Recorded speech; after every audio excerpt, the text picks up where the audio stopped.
Hi పిల్లలు! ఈరోజు మనం ఒక అద్భుతమైన సాహసయాత్రకు వెళ్దాం. సిద్ధమేనా?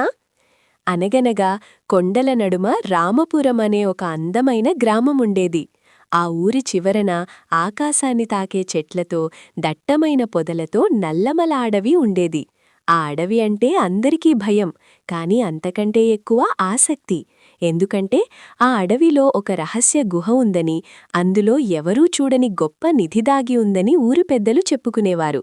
కాని ఆ నిధి దక్కాలంటే కేవలం బలముంటే సరిపోదు, మంచి మనసు కూడా ఉండాలి. మన కథలో ఇద్దరు ప్రాణ స్నేహితులు ఉన్నారు. ఒకరు రాము, మరొకరు సోము. రాము చాలా తెలివైనవాడు, చీమకు హాని కలిగినా తట్టుకోలేని దయగలవాడు. సోము మాత్రం చాలా బలవంతుడు, కాని కోపమెక్కువ, దేన్నైనా బలంతో సాధించాలనుకునే రకం. ఒకరోజు రాము వాళ్ల తాతయ్య పాత సామాన్లు సర్దుతుండగా ఒక పాత చెక్కపెట్టెలో చిరిగిపోయిన ఒక మ్యాప్ పటం దొరికింది. అది చూసిన వెంటనే సోము కళ్ళు మెరిశాయి. రాము, ఇది ఆ రహస్య నిధికి దారి, పద ఇప్పుడే వెళ్దాం. ఆ బంగారం దొరికితే మనం రాత్రికి రాత్రే కోటీశ్వరులమైపోతాం అని గట్టిగా అరిచాడు. రాము నవ్వి, సరే సోము, కాని అడవిలో అడుగడుగున ప్రమాదాలుంటాయి, మనం జాగ్రత్తగా ఉండాలి అని చెప్పి బయల్దేరాడు. ఇద్దరూ అడవిలోకి అడుగుపెట్టారు. అడవి ఎంత అందంగా ఉందో అంత భయానకంగా కూడా ఉంది. కిలకిలమనే పక్షుల శబ్దాలు, కర్రకర్రమనే ఎండు ఆకుల చప్పుడు తప్ప మరేమీ వినిపించడం లేదు. సూర్యుడి కిరణాలు కూడా దూరని ఆ దట్టమైన చెట్ల మధ్య వారు నడుస్తూనే ఉన్నారు. కొంత దూరం వెళ్ళాక బావ్ బావ్ అని ఒక దీనమైన ఏడుపు వినిపించింది. చూస్తే ఒక చిన్న జింకపిల్ల కాలు ముళ్ల పొదలో ఇరుక్కుపోయి రక్తం కారుతూ విలవిలలాడుతోంది. సోము విసుగ్గా, రాము వదిలే, మనం వెళ్లేది నిధి కోసం, దీనివల్ల మన టైం వేస్ట్ అవుతుంది అన్నాడు. కాని రాము మనసు కరిగింది. లేదు సోము, ఆపదలో ఉన్న ప్రాణాన్ని కాపాడటం మన ధర్మం అని చెప్పి తన చేతులకు ముళ్ళు గుచ్చుకుంటున్నా లెక్క చేయకుండా ఆ జింకపిల్లను మెల్లగా బయటకు తీశాడు. తన దగ్గరున్న నీళ్లతో దాని గాయాన్ని కడిగాడు. ఆ జింకపిల్ల లేచి నిలబడి రాము చేతిని ప్రేమగా నాకి ఒక కాలిబాటవైపు తల ఊపి పారిపోయింది.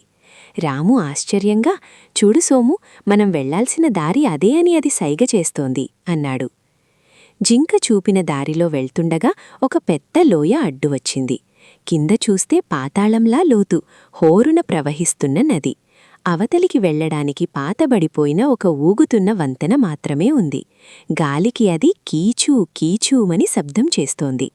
అంతటి బలవంతుడైన సోము కూడా భయంతో వణికిపోయాడు.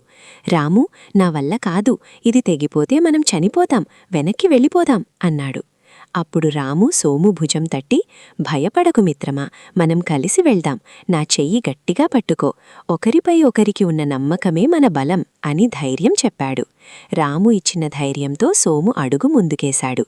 ఇద్దరూ ఊపిరి బిగబట్టి ఆ వంతెన దాటారు. చివరకు మ్యాప్ ప్రకారం వారొక పెద్ద గుహను చేరుకున్నారు. లోపల నుండి కళ్ళు మిరుమిట్లు గొలిపే బంగారు కాంతి వస్తోంది. ఇద్దరూ ఆశగా లోపలికి వెళ్లారు. అక్కడ ఒక పీఠంపై పెద్ద బంగారు పెట్టె మెరుస్తూ కనిపించింది. సోము ఆనందంతో గెంతులు వేశాడు. నిధి, మనకు బంగారం దొరికేసింది అంటూ ఆత్రంగా పెట్టెవైపు పరిగెత్తాడు. కాని ఆ పెట్టెను తాకగానే గుహ మొత్తం దద్దరిల్లేలా ఒక గంభీరమైన గొంతు వినిపించింది. ఆగండి, ఈ నిధిని పొందాలంటే నా ప్రశ్నకు సరైన సమాధానం చెప్పాలి. అక్కడ అద్భుతమైన కాంతితో వనదేవత ప్రత్యక్షమయింది. ఆ దేవత వారిని చూసి, పిల్లలు, ఈ ప్రపంచంలో నిజమైన ఐశ్వర్యం ఏది అని అడిగింది. సోము ఒక్క క్షణం కూడా ఆలోచించకుండా, బంగారం, డబ్బు, వజ్రాలు, ఇవే కదా గొప్పవి అన్నాడు. దేవత నిరాశగా తల అడ్డంగా ఊపింది. రాము కాసేపు ఆలోచించి చేతులు జోడించి వినయంగా ఇలా అన్నాడు. అమ్మా, ఆపదలో ఉన్నవారికి సహాయం చేసే మంచి మనసు, కష్టాల్లో తోడుండే స్నేహం, మనల్ని బతికించే ఈ ప్రకృతి, ఇవే నిజమైన ఐశ్వర్యం. ఇవి లేకపోతే బంగారమున్నా వ్యర్థనే. రాము సమాధానం వినగానే దేవత ముఖంలో చిరునవ్వు వెలిసింది. అద్భుతంగా చెప్పావు రాము, నీలో స్వార్థం లేదు, జీవకారుణ్యముంది అని చెప్పి ఆ పెట్టెను తెరిచింది. అందులో బంగారం లేదు, కేవలం కొన్ని విత్తనాలు, ఒక పాత పుస్తకం ఉన్నాయి. సోము ముఖం చిన్నబోయింది. ఏంటి, ఇంత కష్టపడితే దొరికినవి కేవలం విత్తనాలా అన్నాడు. అప్పుడు దేవత నవ్వి, సోము, ఇవి సాధారణ విత్తనాలు కాదు, ఇవి అక్షయ విత్తనాలు. వీటిని మీ ఊరిలో నాటితే ఎప్పుడూ కరువు రాదు. అందరూ ఆకలి లేకుండా సంతోషంగా ఉంటారు. బంగారం కొందరికే ఆనందాన్ని ఇస్తుంది, కానీ ఈ పంట అందరి ఆకలి తీరుస్తుంది. ఇదే నిజమైన నిధి అని చెప్పి మాయమైంది. రాము, సోము ఆ విత్తనాలను తీసుకుని ఊరికి వెళ్లారు. వాటిని నాటారు. కొద్ది రోజుల్లోనే ఊరంతా పచ్చని పంటలతో కళకళలాడింది. ఊరిలో ఎవరికీ ఆకలి బాధ లేదు. సోముకి అర్థమయింది, తన స్నేహితుడు రాము చెప్పినట్లు మంచి మనసే నిజమైన నిధి అని. అప్పటినుండి ఇద్దరూ ఆ ఊరిని కాపాడుతూ సంతోషంగా ఉన్నారు. డబ్బు, బంగారం మన అవసరాలను మాత్రమే తీరుస్తాయి.